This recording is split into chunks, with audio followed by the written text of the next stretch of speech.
জয়চণ্ডী পাহাড়ে ওঠার জন্য প্রস্তুতি নিচ্ছি।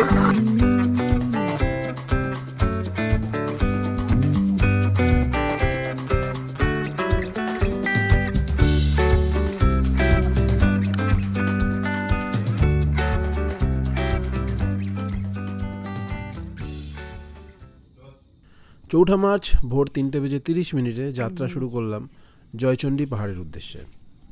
সাথে রয়েছে আমার বন্ধু সুজন। রাস্তাঘাট একদম ফাঁকা, আর কয়েকটা টেম্পো যাচ্ছে, এগুলো হাওড়া হাটের টেম্পো। ওলা আসতে বেশি সময় লাগলো না এবং ওলা চললো নিজের মতন, কিন্তু ওলার ড্রাইভার দা মনে হয় ঠিক করেছিলেন আমাদের পুরো কলকাতা ঘোরাবেন। আমাদের গাড়িটি বারাসাত থেকে যশোর রোড হয়ে ধর্মতলা, তারপর SSKM-এর পাশ থেকে গিয়ে পড়ল বিদ্যাসাগর সেতুর জ্যামে।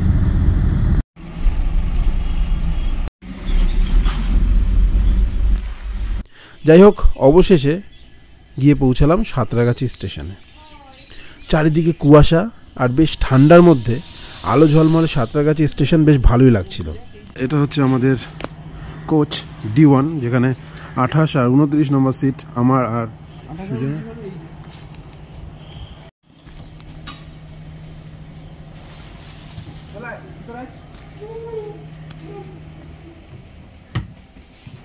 এই হলো আমার ট্রেন।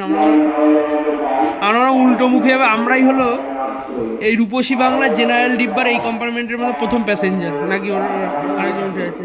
12883 আর 12884 রূপসী বাংলা সুপারফাস্ট এক্সপ্রেস। এটা সাঁতরাগাছি থেকে পুরুলিয়ার মধ্যে চলাচল করে আর ফেরার পথে পুরুলিয়া থেকে হাওড়া।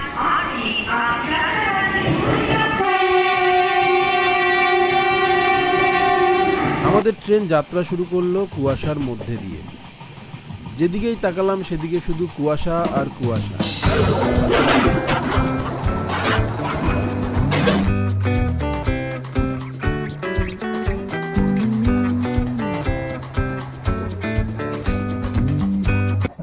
সুজন ঘুমিয়ে পড়েছে, মুখে খবরের কাগজ দিয়ে ঘুম। এখন আমরা রূপনারায়ণ নদীর উপর দিয়ে যাচ্ছি। তারপর কিছু দূর যাওয়ার পরই দেখলাম খিরাইয়ের সেই ফুলের বাগান, যেখানে গত বছর আমি এসেছিলাম। এবং যখন এই ব্রিজটার উপর দিয়ে দূরপাল্লার ট্রেনগুলো যাচ্ছিল, ভাবছিলাম যে এখান দিয়ে ট্রেনগুলো কোথায় কোথায় যায়। আজকে এই ব্রিজের উপর থেকেই আমার ট্রেন ছুটে চলেছে। ট্রেনটি খড়গপুর পার হবার পরে জঙ্গলমহলে প্রবেশ করে বেশ কিছু অরণ্যের মধ্যে দিয়ে যাত্রা করল, যেমন ভাদুতলা জঙ্গল, ধোবাশোল, পাথরাজুড়ি, গদাপিয়াশাল ফরেস্ট রেঞ্জ, শালবনি, ঘাগড়া ফরেস্ট রেঞ্জ, আমলাগোলা ফরেস্ট রেঞ্জ, পাথর জঙ্গল, গড়বেতার জঙ্গল। ট্রেনের জানলা থেকে বাঁকুড়া পার হবার পরে অসাধারণ দৃশ্য মধুরতায় চোখ যেন জুড়িয়ে আসছিল। বিস্তীর্ণ শুষ্ক লাল মালভূমি জুড়ে কত রকমের গাছপালা, তবে বেশিরভাগ শাল আর কেন্দু আমাদের নজরে আসলো। মাঠের মাঝে মাঝে ছড়িয়ে ছিটিয়ে ছিল খেজুর গাছের সারি। মাঝে মাঝে চাষাবাদ শুষ্ক জমির মাঝে একটু সবুজের ছোঁয়া দিয়েছিল। আমি তোমাদের বলবো, তোমরা যখন ট্রেন যাত্রা করবে, তোমরা ট্রেনের জানলার পাশে বসে বাইরের এই সৌন্দর্য অবশ্যই উপভোগ করবে। রূপসী বাংলা খুবই দ্রুতগতিতে এই জঙ্গলাকীর্ণ এলাকা পার হয়।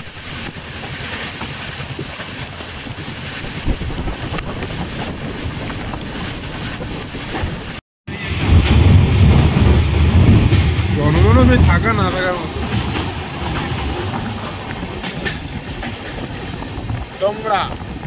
নির্ধারিত সময়ের 10 মিনিট আগে আমাদের ট্রেন আদ্রা স্টেশনে পৌঁছালো।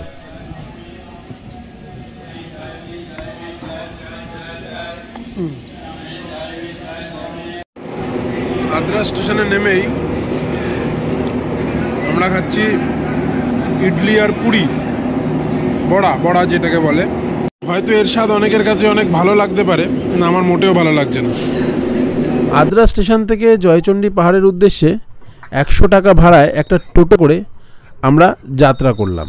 সত্যি বলতে এখানে খুব ভালো মাপের একটা খাবার হোটেল পেলাম না। আঁকাবাঁকা রাস্তা দিয়ে আদ্রা রঘুনাথপুর রোডে পৌঁছাতে নজরে আসলো জয়চণ্ডী পাহাড়ের ঝলক।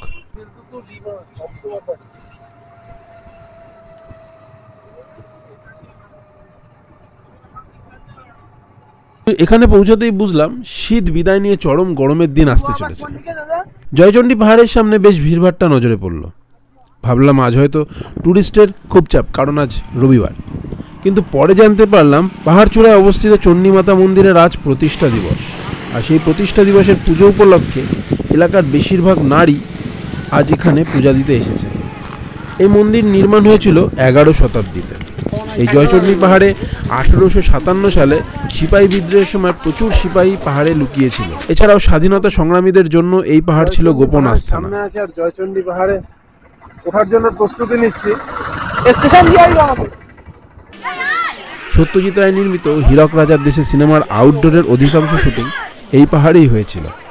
এখানেই দেখা হয়েছিল গুপি গাইন এবং বাঘা বাইনের সাথে উদয়ন পণ্ডিতের, যে হীরক রাজার সেনার ভয়ে এই পাহাড়ের গুহায় লুকিয়েছিল।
এই পাহাড়ের গড় উচ্চতা 155 মিটার বা 509 ফুট।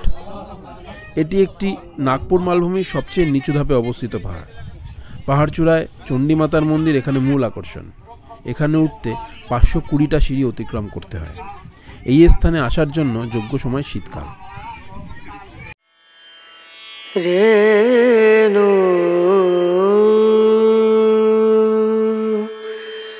রেনা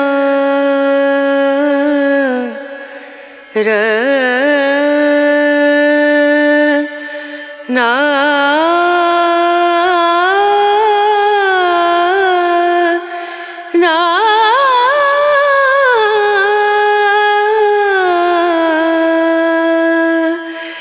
রেনু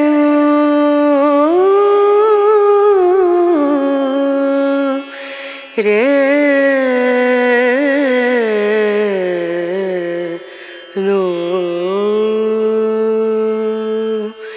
dim dum da na da dim da na na dim dum da na da dim da na dim dum da na dim dum da na da dim da na o da ni da na di da na na o da ni da ni da na di da na na di na da dim dum da na da dim da na dim dum da na da dim da na dim dum da na da na dim da na da dim da na na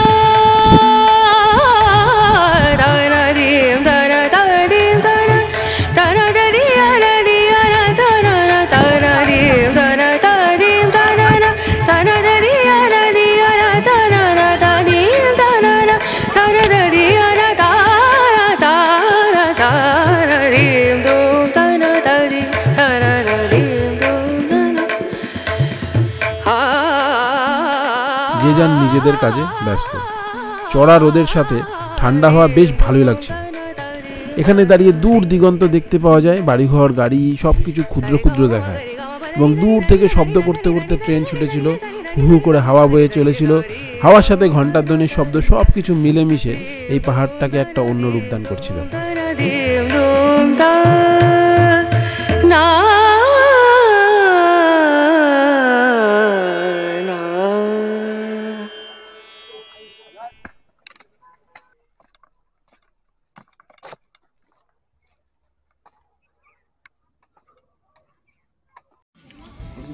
এই পাহাড়ের পাদদেশেই রয়েছে hotel. তোমরা যারা দুপুরের খাবার খেতে চাও তারা 70 টাকা মিলে খাবার খেতেই পারো। হয়তো কয়েকশো বছর ধরে এরকম ভাবে রয়েছে। আমরা রাত শেষে চলে এসেছি, এবার চাপটা খুব কম আছে। এই প্যাচাল পাড়ে বন্ধুরা, বহুত প্যাচাল পাড়ে। প্যাচালের শেষ নেই। সকালে মরে যাচ্ছিল বল ঘটনাটা। না সব বলা হবে না। কর দিয়ে শৌচালয় ব্যবহার করুন, চাবুক মারা হবে নাকি?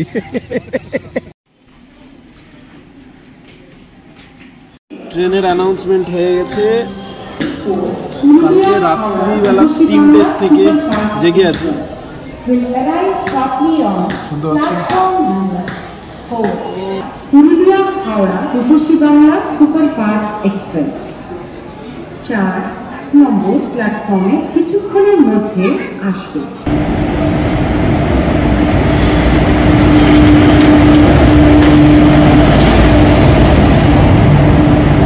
বিকাল 4:25 ফেরার ট্রেন রূপসী বাংলার জানলার পাশে বসলাম। একে একে জঙ্গলমহলের স্টেশনগুলো পার হলাম, কিন্তু কোনো বন্যপ্রাণী আমার নজরে এলো না। ট্রেনে কত রকমের ঘটনা ঘটল। কখনো ঝগড়া হতে দেখলাম,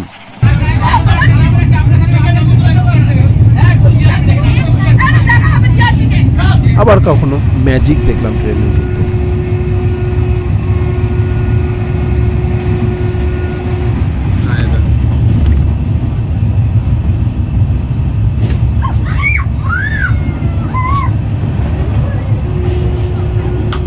আসলে ট্রেন হচ্ছে বিভিন্ন জায়গার মানুষের মিলন ক্ষেত্র, তাই জন্য এদের সবার মতের মিল না হওয়াটাই স্বাভাবিক।